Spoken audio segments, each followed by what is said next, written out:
Okay. My project number one by Hunter Childress. Physics consists of various formulas, laws, and theories that are able to be observed in daily life. Laws of motion, various types of energy, collisions, and momentum are all explained and observed throughout the project that I've created here. The topics that I've decided to explain, discuss, and show how they apply and how they can be observed in everyday life. The topics include Newton's first, second, and third laws, the energy forms, the types of energies with examples of them, the collision types, and the examples of inelastic and elastic collisions, and momentum. Newton's laws, they were founded in 1686, and there's 3 of them, and they are all still relative today and are greatly attributed to. Newton's first law, it states that an object will remain at rest or in constant motion until acted upon by another force. So what this means is, if something is sitting still in a stationary position, it will remain in that stationary position unless another external force will be used to either pick up that object, to move that object, or just alter the position of the object. Another way to look at Newton's first law is that if an object is in a constant velocity and it's not accelerating at all, that object is deemed to be in equilibrium, and it will not change until another object either collides into it, or if the object shifts its direction or speed. The examples I chose to talk about was if a golf ball was to just be sitting on a golf course and nothing was acting on it, it was just sitting in the grass, that golf ball would remain to be still unless the man came and picked it up, or if he hit it with a club, or another external object applied a force onto that golf ball. If nothing applies a force onto that golf ball, the golf ball will remain at rest. Another example that I spoke on was a car. So let's say a car in a parking lot. If it's sitting still and is not moving, that object is going to stay in that position until something either hits that car, or let's say the driver gets in the car and shifts it into drive and moves that car and drives away. That's the only 2 possibilities to take that car out of its stationary position. And here's a different kind of example. A truck moving at a constant velocity down a highway will stay at that speed until another object interferes or the brakes are engaged. Like I just said, if it's moving in the straight direction and nothing's applying a force onto it or slowing down the object, that object will remain at that constant speed and will remain at rest although it's moving. Newton's second law states that the mass and acceleration of an object is directly proportional to its force. So the formula for this would be force equals mass times acceleration. So if you want a greater force, you can have a greater mass or a greater acceleration, or both. But if mass or acceleration is less or is reduced, it would have a lesser force. The examples I chose to speak on this about was that 2 trucks with the same mass that are driving next to each other. One of the trucks has a greater speed, and because it has a greater speed,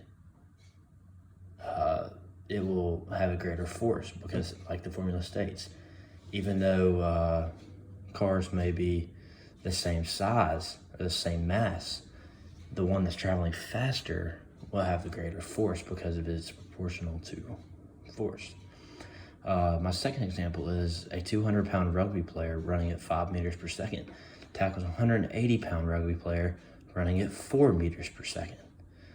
the heavier player that's running faster will have the greater force.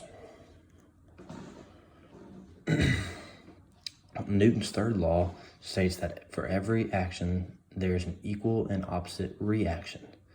So the formula for this would be that the force A is equal to the negative force B.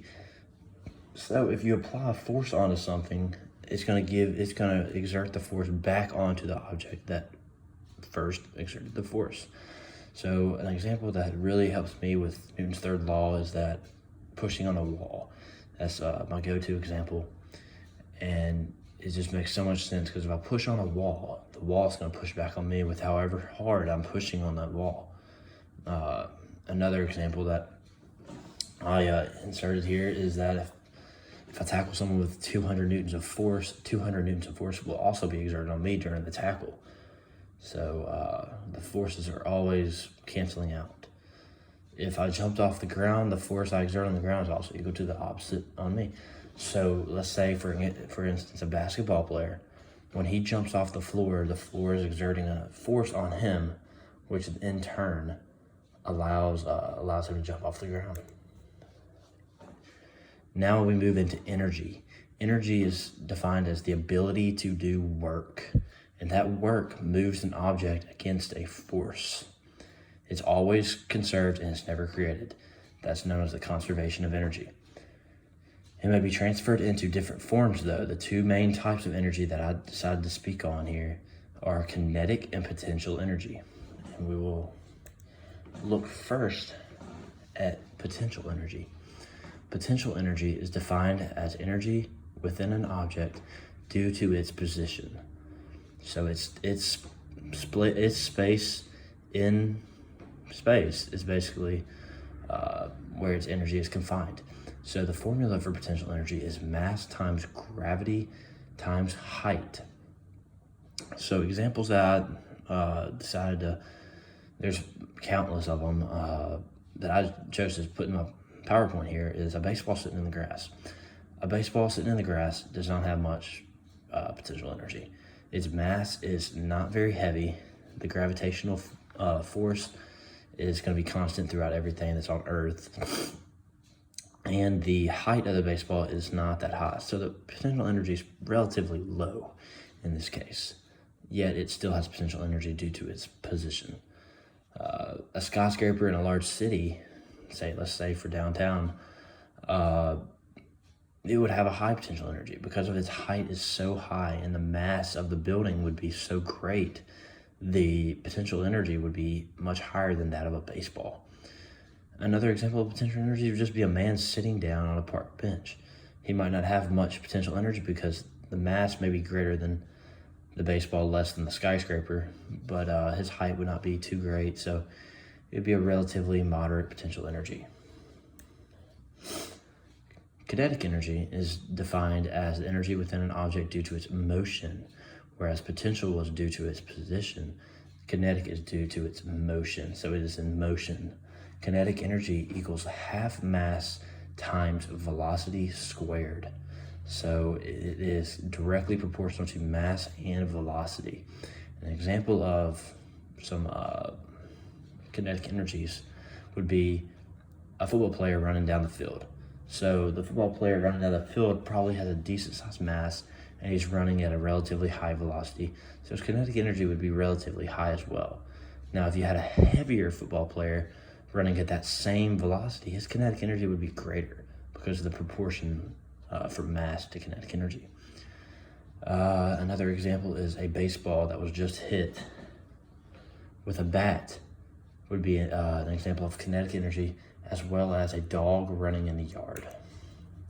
Collisions are defined as two or more objects exerting forces upon each other quickly. An example would be like car wreck, a football players tackling each other, dropping your phone on concrete, or throwing gum on a wall. There's two types, elastic collisions and inelastic collisions. In elastic collisions, momentum and kinetic energy are conserved.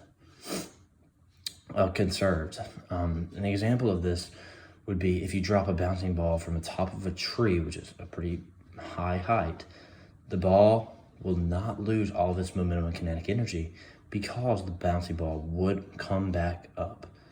Another example that makes clear sense to me, and this is one of my favorite examples, is the basketball. So whenever you're dribbling a basketball, the basketball's momentum and kinetic energy is conserved because it's bouncing right back up to your hand.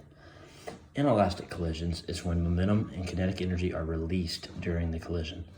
So if you throw like something that's soft, like in my example, goo or a piece of gum, it will not bounce back up. It will lose its kinetic energy and momentum and will not return to its position.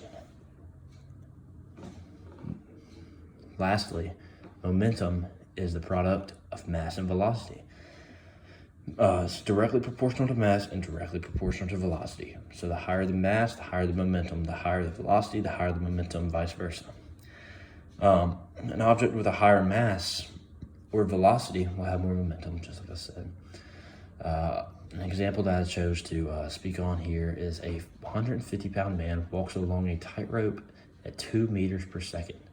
A 300-pound man walks along the tightrope at 2 meters per second.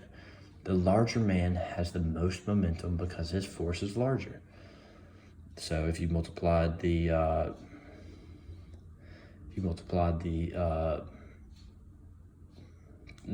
mass and the velocities out, the 150-pound man moving at 2 meters per second would be less than the 300-pound man who also walks at 2 meters per second.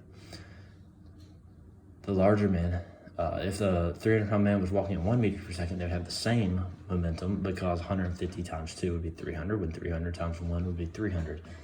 So it's very simple math. In conclusion, through all these examples, they can be seen in daily lives. And the thing about physics is that it always holds true and it's always occurring in the world. Taking time to apply the knowledge we've learned over the past few months has really allowed me to become aware of how abundant physics is in everyday life. And these are my references.